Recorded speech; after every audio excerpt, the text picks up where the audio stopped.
શું તમારું બાળક ઓટિઝમથી ગ્રસ્ત છે? ના, મને તો ખ્યાલ જ નથી. કઈ રીતે ખ્યાલ આવશે કે મારા બાળકને ઓટિઝમ છે કે નહીં?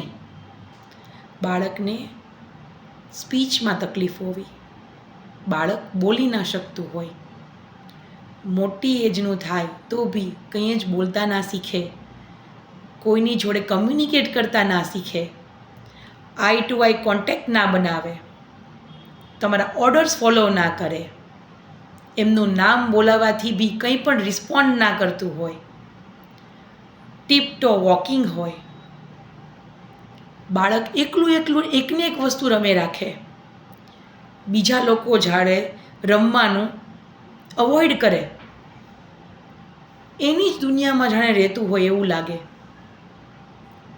એવું બાળક કે જે કમ્યુનિકેટ નથી કરતું, જે બાળક ખૂબ જ હાઈપર એક્ટિવ છે, જે બાળક લાઉડ નોઇસીસ બિલકુલ સહન નથી કરી શકતું, હાથ રાખી દેશે કાન આડા, લોકો વચ્ચે નહીં જાય, જ્યાં લાઉડ નોઇસીસ હોય ત્યાં નહીં જાય, એવું બાળક ઓટિસ્ટિક બાળક છે. આવા બાળકની સારવાર તુરંત જ જરૂરી છે. Thank you.